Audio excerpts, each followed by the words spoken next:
जय माता दी दोस्तों, स्वागत है आप सभी का एक बार फिर से। माँ भगवती की कृपा आप और आपके पूरे परिवार पर सदा सर्वदा बनी रहे। दोस्तों, अगर आप अपनी लाइफ में नया कुछ सीखना चाहते हैं तो चैनल को सब्सक्राइब जरूर करिएगा।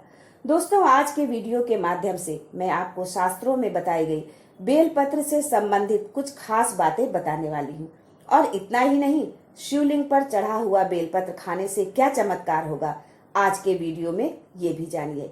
दोस्तों, बेलपत्र भगवान शिव को अति प्रिय है। इसके 3 पत्तों में सत, रज और तम तीनों गुणों का वास माना जाता है। वही ये भी कहा जाता है कि बेलपत्र के 3 पत्ते त्रिदेवों के साथ होने के प्रतीक हैं। दोस्तों, ये तो आप सभी जानते हैं कि भगवान शिव की पूजा में बेलपत्र का विशेष महत्व है। जिस घर में बेल का पौधा होता है वहां महादेव की कृपा बनी रहती है। साथ ही ऐसे घर में माता लक्ष्मी का वास होता है। शिव पुराण में बताया गया है कि जिस स्थान पर बेलपत्र का पौधा लगा होता है वो स्थान तीर्थ के समान पवित्र और पूजनीय बन जाता है। दोस्तों, यदि आप सावन के महीने में शिवलिंग पर बेलपत्र अर्पित करते हैं तो आपको करोड़ों कन्यादान के बराबर फल मिलता है। बेलपत्र से जहां भगवान शिव प्रसन्न होते हैं वहीं हनुमान जी भी बेलपत्र चढ़ाने से अति प्रसन्न होते हैं। दोस्तों, आज हम बताएंगे कि शिवलिंग पर चढ़ा बेलपत्र खाने से कैसे फायदा होता है। अगर आप मुसीबतों से घिरे हुए हैं, आर्थिक तंगी से परेशान हैं, आप एक बेलपत्र से अपने जीवन की तमाम परेशानियों से कैसे छुटकारा पा सकते हैं। लेकिन उससे पहले आपसे रिक्वेस्ट करती हूँ कि वीडियो को लाइक जरूर करिएगा, दोस्तों को शेयर कर दीजिएगा और अगर आपने अभी तक चैनल को सब्सक्राइब नहीं किया है तो चैनल को सब्सक्राइब करके बेल आइकन जरूर दबाइएगा। दोस्तों, बेलपत्र कोई साधारण पत्ता नहीं है, ये सभी पत्तों में सबसे श्रेष्ठ है और जब ये भगवान शिवलिंग पर चढ़ जाए तो ये कोई साधारण बेलपत्र नहीं रह जाता है, साक्षात भगवान शंकर का प्रसाद बन जाता है। दोस्तों, सावन का महीना चल रहा है और इस बार तो सावन महीने में भगवान भोलेनाथ की विशेष कृपा है अपने भक्तों पर, तो अपने फायदे के लिए ये वीडियो अंत तक जरूर देखिएगा। दोस्तों, हमारे धर्म शास्त्रों में कहा गया है कि बेलपत्र 6 महीने तक बासी नहीं होता है। इसका एक बार प्रयोग करने के बाद आप पुनः धोकर चढ़ा सकते हैं। कई स्थानों पर बेलपत्र नहीं मिलता, वहां बेलपत्र का चूर्ण भगवान शंकर पर चढ़ाया जाता है। दोस्तों, जब भगवान शिव की सबसे प्रिय चीजों की बात आती है तो उसमें सबसे पहले नाम आता है बेलपत्र का। ये तो आप सब जानते ही होंगे कि बेलपत्र भगवान शिव को अति प्रिय है और शिवलिंग पर बेलपत्र चढ़ाए बिना पूजा को पूर्ण नहीं माना जाता है। ऐसी मान्यता है कि शिवलिंग पर बेलपत्र अर्पित करने से महादेव अति शीघ्र प्रसन्न होते हैं और अपने भक्तों को मनोवांछित फल देते हैं। बेलपत्र में 3 पत्तियां एक साथ जुड़ी होती हैं, जिसको लेकर कई तरह की मान्यताएं प्रचलित हैं। 3 पत्तों को कहीं त्रिदेव अर्थात सृजन, पालन और विनाश के देव ब्रह्मा, विष्णु और शिव माना जाता है, तो कहीं 3 गुणों सत, रज और तम, तो कहीं 3 आदि ध्वनियों जिनकी सम्मिलित गुण से ओम बनता है का प्रतीक माना जाता है। बेलपत्र की इन 3 पत्तियों को महादेव की 3 आंखें और शस्त्र त्रिशूल का भी प्रतीक माना जाता है। शिवलिंग पर बेलपत्र चढ़ाने से जुड़ी पौराणिक कथा के अनुसार श्रावण मास में जब समुद्र मंथन हुआ तो उससे अनेकों चीजें निकली, जिसमें से एक विष भी था। विष के ताप से संपूर्ण सृष्टि को बचाने के लिए भगवान शिव ने विष को अपने कंठ में धारण कर लिया। विष के प्रभाव से उनका कंठ नीला पड़ गया और पूरा शरीर जलने लगा, जिसकी वजह से आसपास का वातावरण भी जलने लगा। बेलपत्र शीतलता प्रदान करता है और विष के प्रभाव को भी कम करता है, इसलिए सभी देवी देवताओं ने शंकर जी को बेलपत्र खिलाना शुरू कर दिया। बेलपत्र के साथ साथ उनको शीतल रखने के लिए जल भी अर्पित किया। बेल और जल के प्रभाव से भोलेनाथ के शरीर में उत्पन्न गर्मी शांत होने लगी और तभी से भगवान शंकर पर बेलपत्र चढ़ाने की परंपरा है। बेलपत्र चढ़ाने के बाद जल जरूर अर्पित करना चाहिए।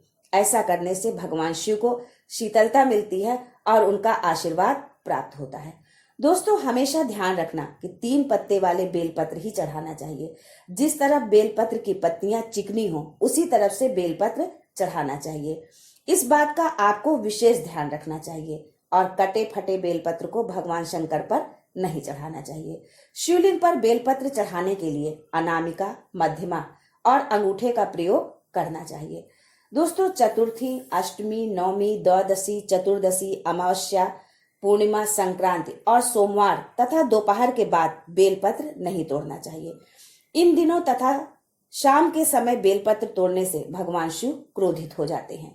भगवान शिव को कटे फटे बेलपत्र कभी नहीं चढ़ाना चाहिए। इसके पीछे भी एक पौराणिक कथा है।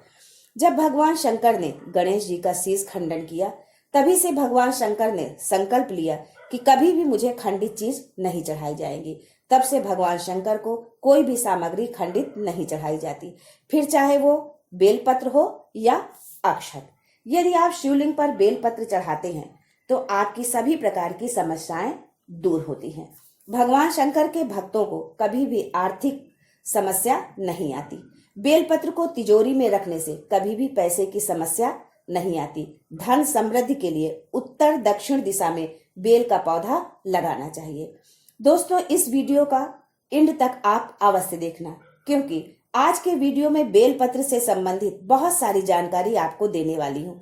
अधूरा ज्ञान हमेशा खतरनाक साबित होता है। यदि आप सच्चे शिव भक्त हैं तो कमेंट बॉक्स में ओम नमः शिवाय जरूर लिखें। भगवान भोलेनाथ आपकी संपूर्ण मनोकामना पूरी करें। दोस्तों, जब आप बेलपत्र को शिवलिंग पर चढ़ाते हैं तो वो एक साधारण बेलपत्र नहीं रह जाता, वो भगवान शंकर जी का प्रसाद बन जाता है, जो कि असाध्य बीमारी को दूर करने में, जीवन में चल रही किसी भी तरह की समस्या को हरने में समर्थ होता है।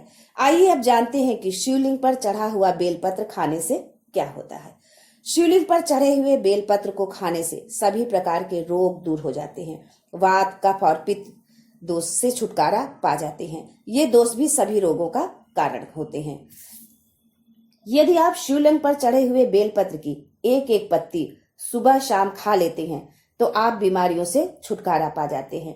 ये बेलपत्र आपके सभी पापों को नष्ट करने वाला है। गौ हत्या जैसे पाप से भी आपको छुटकारा मिलता है। यदि आपसे कोई अनजाने में भी पाप हो गया हो तो आप कम से कम 2 महीने तक बेलपत्र का सेवन करें। ऐसा करने से आपको पाप से छुटकारा मिल जाता है। बेलपत्र तामस प्रवृत्ति को समाप्त करता है। बहुत से लोगों में तामस गुण आ जाते हैं। बहुत से लोग मांस मदिरा का सेवन करते हैं, जिसके कारण उनके अंदर तामसी गुणों आ जाते हैं। आपका तन मन दोनों अशुद्ध होता है। शुद्धता के लिए आप प्रतिदिन 5 पत्तियां बेलपत्र की खाएं, 3 सुबह और 2 शाम। नित्य सेवन करने से तामसी गुणों का नाश हो जाता है। नकारात्मकता आपके जीवन से समाप्त हो जाती है। दोस्तों, इतना ही नहीं, बेलपत्र खाने से आपका भाग्य बलवान हो जाता है। कैसा भी दुर्भाग्य हो वो सौभाग्य में बदल जाता है।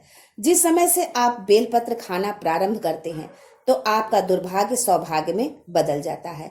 और जब आप सावन के माह में शिवलिंग पर चढ़े हुए बेलपत्र को खाते हैं तो भोलेनाथ के साथ आपको माता पार्वती का भी आशीर्वाद मिलता है। आपका भाग्य आपके अनुरूप ही चलता है। आयुर्वेद में कहा जाता है कि बेलपत्र खाने से रक्त साफ होता है। शिव जी का प्रिय बेलपत्र गंभीर बीमारियों से भी आपको छुटकारा दिला सकता है। अगर आप लंबे समय से किसी बीमारी से परेशान हैं और हर इलाज नाकाम हो रहा है तो आप सावन के महीने में बेलपत्र शिव जी को इस तरह से अर्पित करें।